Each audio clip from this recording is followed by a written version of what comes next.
अस्सलाम वालेकुम। मेरा नाम अदनान है और आप मुझे लाहौर बुक क्लब के यूट्यूब चैनल पे देख रहे हैं।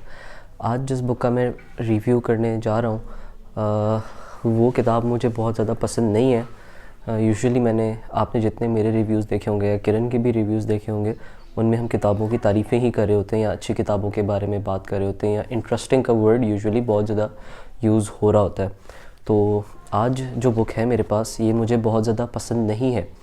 बट जनरली मैं कहता हूँ कि कोई भी जैसे ऑथर होता है या कोई भी आर्टिस्ट होता है, सिंगर हो जाए, आर्टिस्ट हो जाए, पेंटर हो जाए, स्कल्प्टर हो जाए, आर्किटेक्ट हो, इंजीनियर हो, कोई भी पर्सन हो जो किसी भी किस्म की आर्ट फॉर्म के ऊपर काम कर सकते हैं, तो उनके काम को क्रिटिसाइज़ शायद किसी को भी नहीं करना चाहिए, क्योंकि कुछ ना कुछ उनकी एक एफ़र्ट होती है, उनकी डेडिकेशन होती है, उनका थॉट प्रोसेस होता है उस चीज़ के अंदर। तो हैविंग सेड दैट, मैं जिस बुक का अभी रिव्यू कर रहा हूँ वो बुक सिर्फ मुझे नापसंद है। वो इस किताब को बुरा नहीं बना देती या इस ऑथर के एफ़र्ट को डिस्क्रेडिट करने के लिए नहीं है। तो ये जो बुक है इसका नाम है द मिडनाइट लाइब्रेरी। ये मैट हेग या Haig, I don't know how he pronounces it, इनकी किताब है। और ये भी एक कमर्शियल फ़िलासफ़ी है। जैसे आपने किरण का रिव्यू देखा होगा एल्केमिस्ट का। एल्केमिस्ट अच्छी बुक है, लेकिन एक कमर्शियल फ़िलासफ़ी है। 40 रूल्स ऑफ लव एक कमर्शियल फ़िलासफ़ी है। और जैसे ट्यूसडेज़ विद मरी या मरी आई बिलीव एक किताब थी, फिर उसी ऑथर की 5 people you meet in heaven. ये कुछ किताबें हैं जो कमर्शियल फ़िलासफ़ीज़ हैं। ये लिखी ही इसीलिए गई हैं कि ज़्यादातर लोग इससे पढ़ें और बग़ैर सोचे समझे इसमें से कुछ अच्छा एक्सट्रैक्ट करके ऑथर उनको दे दें।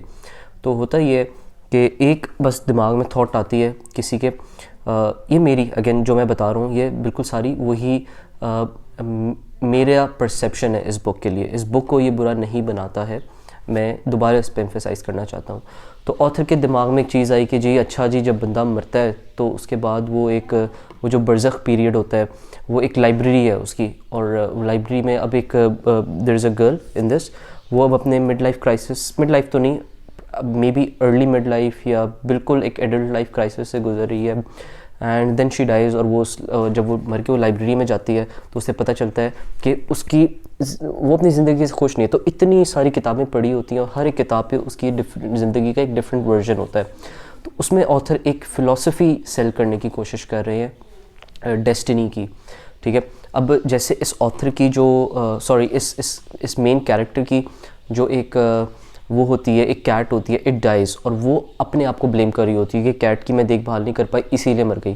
फिर जब वो अपने मरने के बाद वो डिफरेंट वर्जन्स देखती है अपनी ज़िंदगी के, तो उसमें उसको रियलाइज़ होता है कि कैट जो थी it died of reasons which were not in her control. तो और फिर इसी तरह से उसने अपनी ज़िंदगी के जितने रिग्रेट्स होते हैं वो डिफरेंट तरीके से उसके दिखाने की कोशिश करता है ऑथर। और मोर और लेस वो जो बंदी जो लड़की है वो अपने पे ब्लेम ले रही होती है काफ़ी सारी चीज़ों का, वो उससे ब्लेम हट जाता है। या उसकी लाइफ में जो एस्पिरेशंस थी या जो ख्वाहिशें थी कि काश ये इस तरह होता या वो उस तरह होता, काश ये ना होता, काश वो होता, तो उनको थोड़ा सा चेंज करने की जो है उन परसेप्शंस को उस लड़की के लिए ऑथर चेंज करने की कोशिश कर रहा था। तो शायद ये एक ऐसे में भी हो सकता था, कोई 3000 लफ्ज़ का ऐसे, 2000 लफ्ज़ का ऐसे ब्लॉग के अंदर हो सकता था, एक आधे एक ओपिनियन पीस लिख देते हैं डॉन में कि किसी में, तो शायद वो भी हो सकता था। इतनी बड़ी किताब लिखने की क्या ज़रूरत थी, ठीक है। और वैसे ही मुझे तो खैर नहीं समझ आती इस तरह की किताबें, कोई थोड़ी डीप मीनिंग हो, कोई डिस्कशंस हो, कोई थॉट प्रोवोकिंग हो। ये क्या है कि जी एक आपको एक थॉट आया और आपने 10 तरफ से वही बात करनी है, मतलब क्या है यार, इतनी बड़ी किताब है और उसमें यही बात किए जा रहे हैं, इसी बारे में बात किए जा रहे हैं। मैंने पूरी नहीं पढ़ी, मैं आधी से ज़्यादा नहीं पढ़ पाया। यूजुअली मेरी कोशिश हमेशा यही होती है कि जितनी मुश्किल बुक हो, जितनी टॉर्चरस बुक हो, मैं ख़त्म ज़रूर करूं, लेकिन इसको मैं नहीं ख़त्म कर पाया।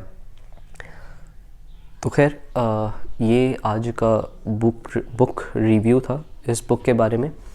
और this book I bought from readings for 1200 rupees. और I'm sure you guys can guess कि what I or how I feel about spending those 1195 rupees.